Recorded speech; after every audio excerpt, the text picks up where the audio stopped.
Hey guys, I'm Stephanie, and this is Steph Stove, and today we're making maple candied pecans. The perfect snack, very quick to put together, and just tasty. So, let's get started making these wonderful maple candied pecans. Here we go.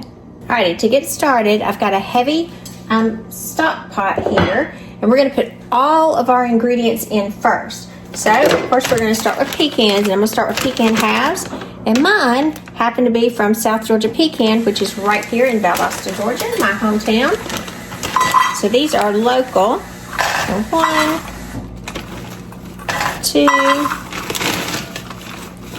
3. 3 cups of pecan halves are going here. So I'm going to put those in the bottom. And the next thing that we're going to add to this is pure maple syrup. Now for our maple syrup, we're going to add 3/4 of a cup. Give this a second to pour out. Look at that pretty syrup.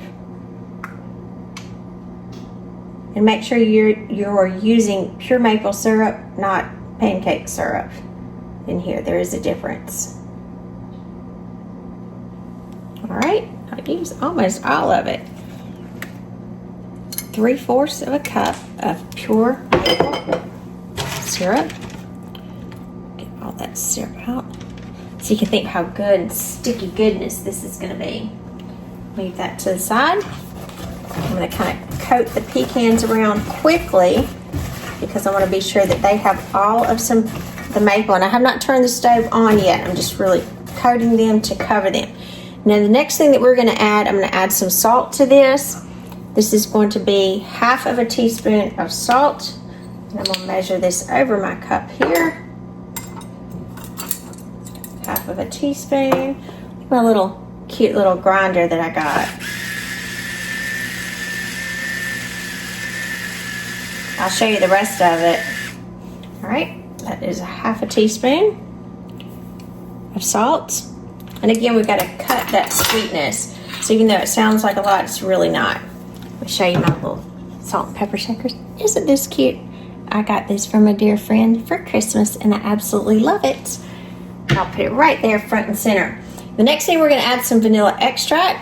And I made some vanilla extract about 7 or 8 months ago, and it just now is ready. Oh, it smells so good. So good. So I'm going to add a teaspoon of the vanilla extract. I've had so many people say, why don't you use real vanilla extract? Because mine wasn't ready yet. So I made some, and it's been curing or setting up since early in the summer. All right, so we're going to mix this together to coat all of our pecans. And if you're interested, I'll show you how to do this. Just drop me a comment and let me know. All right, so I'm going to mix to coat, and then I'm going to turn my stove on medium heat, and we're going to be sure you want to kind of stir this often, so you can get a spatula to do this, maybe a wooden spoon if you like, but obviously you wouldn't want something metal that would scratch your pot up. You do want to be sure that your pecans are completely coated and they're covered with all of the mixture. And you want to just kind of be sure that they're coated continuously.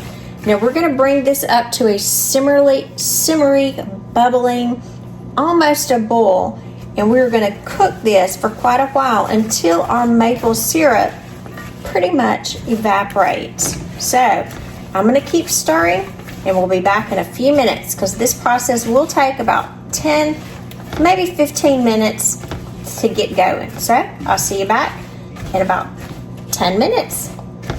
All right, it's been about 7 or 8 minutes, and as you can see, I've got a nice little, kind of like a little low boil coming. When I stir it, it does stop, so it's not a full rolling boil.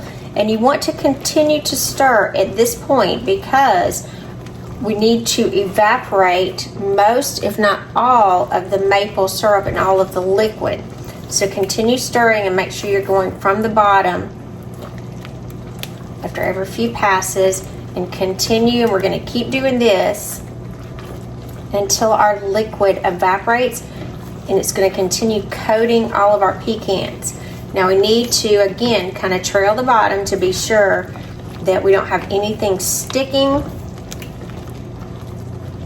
And we're moving around, coating our pecans nicely.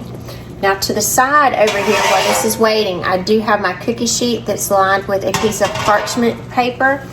So you may want to go ahead in between, kind of grab a cookie sheet out if you don't already have one.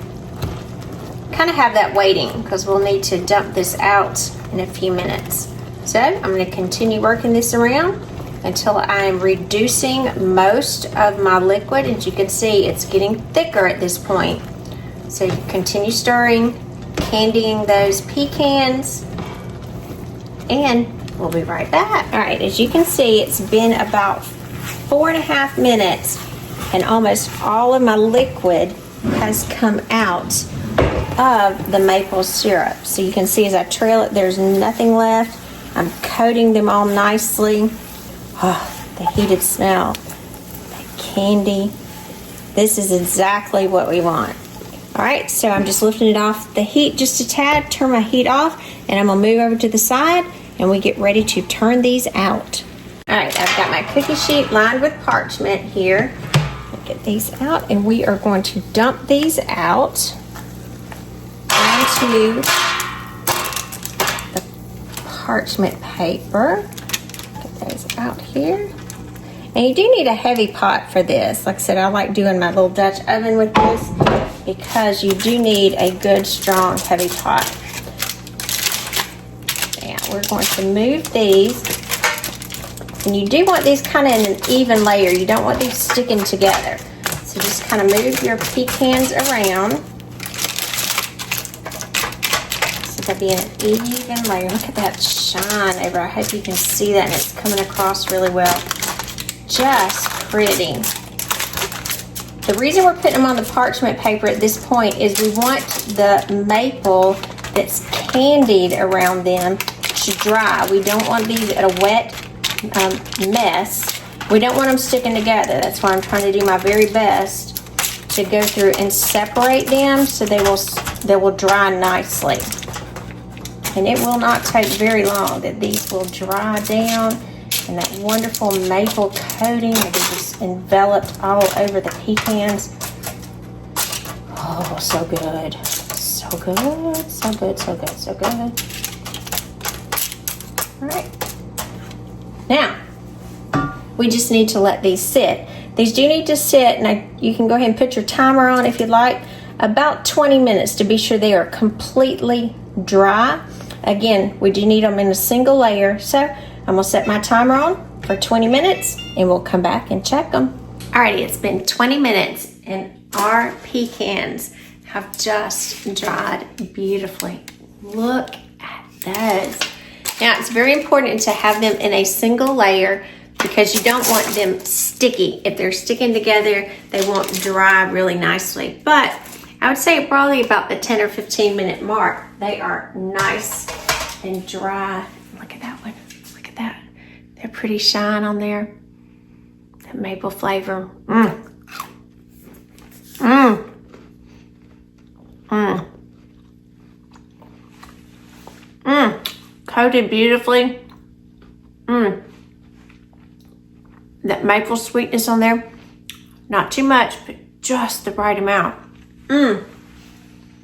Perfect, perfect, perfect. Mmm. Now, it is very important when you're doing these, again, to be sure that they're in a single layer, because if they're sticking and they're all clumped together, they'll be sticky. Also, when you're cooking them, be sure that you're stirring continuously, and as you're stirring, it's coating the pecans with that wonderful maple syrup all over it. You do want to be sure that you continue to coat until there is no extra liquid or very little, nonetheless. So it's all over your pecans. Again, so they won't be sticky. So I hope you try this wonderful recipe. It's perfect for snacking any time of the year. So give us a thumbs up. Click that subscribe button for more great content like this. Steph Stove, we're making memories one dish at a time. Thanks for watching, guys. Have a great evening.